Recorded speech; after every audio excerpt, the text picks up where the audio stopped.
நபிகள் நாயகம் முஹம்மதுர் ரசூலுல்லாஹ் ஸல்லல்லாஹு அலைஹி வஸல்லம் அகில உலகத்தின் சிறந்த மனிதருக்காக எடுக்கப்பட்டிருக்கிற விழா இது.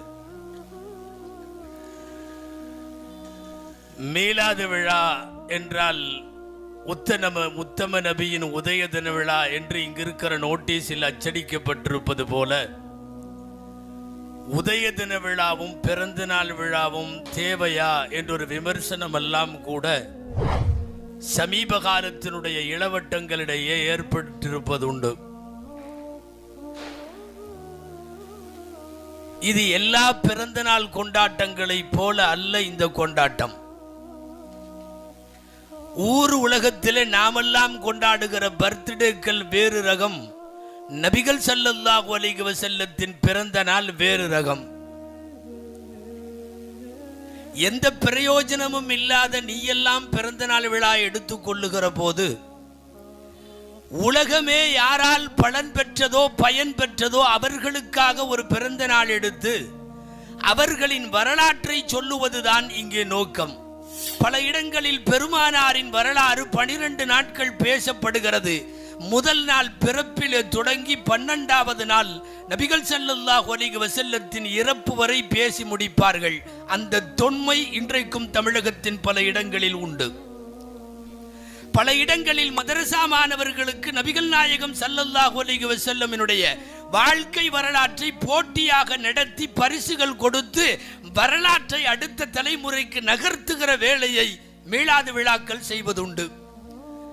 நாங்கள் இந்த மாதம் முழுக்க பங்கேற்ற பல்வேறு மீலாது விழாக்களில் ஏழை எளியவர்களுக்கு இலவச திருமணங்களை அந்த ஊரிலே நடத்துகிற விழாவாய் மீலாது விழா பரிணாமம் பெற்றதுண்டு. பல்வேறு இடங்களில் ஏழை எளியவர்களுக்கு உதவிகள் வழங்கி கௌரவிக்கிற விழாவாய், பெண்கள் பயானே ஆண்டு முழுவதும் கேட்காத பகுதிகளில் கூட தெருக்கூட்டங்களின் வழியாக பெருமானாரின் வரலாற்றை பெண்களின் செவிகளுக்கும் கொண்டு போய் சேர்க்கிற பெருவிழாக்களாய் மீலாது விழாக்கள் நடப்பதுண்டு. மீலாது விழாக்கள் இப்படியெல்லாம் நடக்கிற பரிணாமங்களை உங்களுக்கு சொல்ல வருவது எதற்கென்றால், வேண்டுமானால் நபிகள் நாயகம் ஸல்லல்லாஹு அலைஹி வஸல்லம் தாயிஃபிலே கல்லடி வாங்கினார்கள் என்கிற வரலாறு இன்றைக்கு இருக்கிற பெரியவர்களுக்கு அது பழைய வரலாறாக இருக்கலாம். இங்கே அமர்ந்திருக்கிற 8 வயது சிறுவனுக்கு அடுத்த தலைமுறைக்கு அப்படியே வரலாற்றின் ஈரம் சொட்ட கொண்டு போய் சேர்க்க வேண்டிய பெரும் பொறுப்பு நமக்கு உண்டு. இத்தனைக்கும் சேர்த்து பயன்படுகிற ஒற்றை வார்த்தை மீலாது விழா. நாம கொண்டாடுற பர்த்டே மாதிரி எல்லாம் இல்லை. இது அடிக்கடி சொல்றது உண்டு. அர்த்தமே இல்லாம மண்டைக்கே விளங்காம கொண்டாடுறான் ஒரு பர்த்டே. ஒரு கேக்கு, 10 மெழுகுவர்த்தி, கையில ஒரு கத்தி, வாயில ஹாப்பி பர்த்டே டு யூன்னு ஒரு ராகம். சம்பந்தமே இல்லை. ஏன் சம்பந்தம் இல்லை தெரியுமா? இது வந்தது குர்ஆன்ல இருந்து வரல, ஹதீஸ்ல இருந்து வரல, இஸ்லாமிய வழியிலிருந்து வரல. அப்படி வந்திருந்தா அதுல எல்லாமே சயின்ஸ் இருக்கும், புரிகிற ஆன்மீகம் இருக்கும், அதற்குள்ளே அறிவுடைமை இருக்கும். இது வெஸ்டர்ன்ல இருந்து இறக்குமதியானது. எது? இந்த டே பூரா கையில பெரியோர் கத்திய தூக்கிக்குவான், கேக்க நடுவுல ரவுண்டா வச்சுக்குவான். ஃபர்ஸ்ட் எடுத்த உடனே ஊதி எல்லா மெழுகுவர்த்தியும் அணைச்சிருவான். அணைச்சிட்டு ஹாப்பி பர்த்டே டு யூ அப்படிம்பா. அதாவது நல்ல பண்பாடு என்னன்னா, எரியாத விளக்க ஏற்றி வச்சு விளக்கெரிய வச்சுட்டு நீ ஹாப்பி பர்த்டேனாலும் பரவாயில்ல, இவன் இருக்கிற விளக்கு பூரா ஊதி அணைச்சி போட்டு பர்த்டேமா.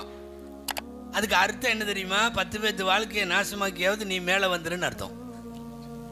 10 பேர்த்த ஊதி அவன் வாழ்க்கையை பூரா அணைச்சிட்டு நீ நல்லா அது போதும்னு அர்த்தம். இது அந்த மண்ணில் இருந்து வந்தது, யூரோப்பியன் கண்ட்ரீஸ்லேருந்து வருது, வெஸ்டர்ன் கல்ச்சர்லேருந்து வருது. அதனால் அது அப்படித்தான் இருக்கும். அவனெல்லாம் அந்த வேலையை தான் செய்கிறான். என்னன்னா 10 பேர்த்த நாசமாக்கி மேலே வர்றது. ஒரு ஆப்கானிஸ்தானை, ஒரு ஈராக்கை, ஒரு லெபனானை, இப்படி வரிசையாக சொல்லலாம். 10 பேர்த்த நாசமாக்கி மேலே வர்றது. இந்த கொண்டாட்டங்கள் புரியவில்லை, அறிவிற்கு புரியவில்லை. நாங்கள் கேட்கிறோம், நபிகள் நாயகம் ஸல்லல்லாஹு அலைஹி வஸல்லம் சொன்ன எந்த ஒரு நபி மொழியாவது, எந்த ஒரு வாக்காவது அவர்களின் வாழ்வின் அங்கமாவது அறிவுக்கு புரியாமல் உண்டா? எல்லாமே அது சயின்ஸோடு ஒட்டி இருக்கும். அதனால அந்த மாதிரி பர்த்டே கொண்டாட்டம் வானான்னு தான் நம்மளும் சொல்றோம். நம்ம வானான்னு சொல்லும் போதுதான் நம்மளுக்கு தாவத்து சொல்லுவாங்க. இன்னைக்கு பர்த்டே ஹசரத், மத்தியான சாப்பாட்டுக்கு அவசியமா நீங்க வரணும். இன்னைக்கெல்லாம் இப்படிப்பட்ட கொண்டாட்டங்கள் எதுக்கு கொண்டாடுறான்னு தெரியல, ஏன் கொண்டாடுறான்னு தெரியல. இதுல தாய்மார்களுக்கும் பங்களிப்பு இருக்குதுங்கிறதுனால சொல்லணும். எனவே எந்த கொண்டாட்டங்களானும் உலகத்திலே அர்த்தமற்றவை. நான் சொல்ல வந்தது மீளாத விழா அந்த தரத்திலே அல்ல. இங்க ஒரு ஆர்கெஸ்ட்ராவோ அல்லது வேறு ஏதாவது கூத்துகளோ, டான்ஸுகளோ, நடனங்களோ, களியாட்டங்களோ ஒன்றும் கிடையாது. இங்கே மாறி மாறி உலமாக்கள் பேசுவார்கள். ஒன்று திருமறை வசனங்கள் ஓதப்படும், அல்லது நபிமொழிகள் சொல்லப்படும். இஸ்லாத்தினுடைய கருத்தியலை எடுத்துக்கொண்டு போய் மக்களுக்கு சேர்க்கிற களமாக மீளாது விழாக்கள் நடத்தப்பட்டு கொண்டிருப்பதை பார்க்கிறோம். அதன் வழியாக நபிகள் நாயகம் ஸல்லல்லாஹு அலைஹி வஸல்லம் உடைய வரலாற்றை தெரிகிறவங்க நிறைய பேர். நாங்கள் எல்லாம் அப்படி தெரிந்தோம். பெருமைக்காக சொல்லவில்லை. எங்கள் ஊர்ல தொடர் பயான் 55 வருஷமா நடக்கு. 12 நாள் 55 வருஷம் இந்திய யூனியன் முஸ்லிம் லீக்கின் சார்பாக நடத்துவார்கள். விடிய விடிய சமயங்களிலே நடக்கும். முழுக்க ரசூலுடைய வரலாறு. எந்த சந்து பந்துகளில் எல்லாம் நபிகள் நாயகம் ஸல்லல்லாஹு அலைஹி வஸல்லம் இந்த உலகத்திற்கு செய்தி சொன்னார்களோ அதையெல்லாம் சொல்லுவதற்குத்தானே இது போன்ற விழாக்கள். நபிகள் நாயகம் ஸல்லல்லாஹு அலைஹி வஸல்லத்தின் வரலாறு திரும்ப திரும்ப பேசப்பட வேண்டும். பேசிய வரலாறாக இருந்தாலும் சொல்லுபவர்களின் கோணத்திலே வேறுபாடு இருக்கும். எழுதுகிற நூலாசிரியர்களின் கோணங்களிலே வேறுபாடு இருக்கும். இன்றைக்கும் கூட நுணுக்கமாய் நபிகள் நாயகம் ஸல்லல்லாஹு அலைஹி வஸல்லத்தின் வரலாறு உலமாக்களே வியந்து போகிற அளவுக்கு உள்ள அற்புத பெருவாழ்வு. அந்த வாழ்வு பிளெக்சிபிள் என்று சொல்லுவார்கள், விரிந்து கொடுக்கிற மார்க்கம். அதுபோல கால ஓட்டத்தில் விரிந்து கொடுக்கிற தலைவர் நபிகள் நாயகம் ஸல்லல்லாஹு அலைஹி வஸல்லம்.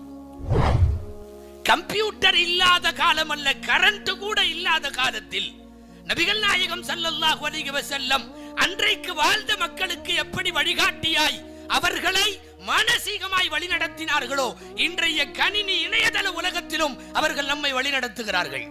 கியாமத்து வரையிலும் அடுத்து வரும் நூற்றாண்டுகளிலும் கூட இந்த மனித சமுதாயத்தை வழிநடத்துவதற்கு தேவையான எல்லா மனித கூறுகளையும் தங்கள் வாழ்வாக ஒருங்கிணைத்து வாழ்ந்த அகில உலகத்தின் பெரும்படைப்பு பெருமானார் ஸல்லல்லாஹு அலைஹி வஸல்லம்.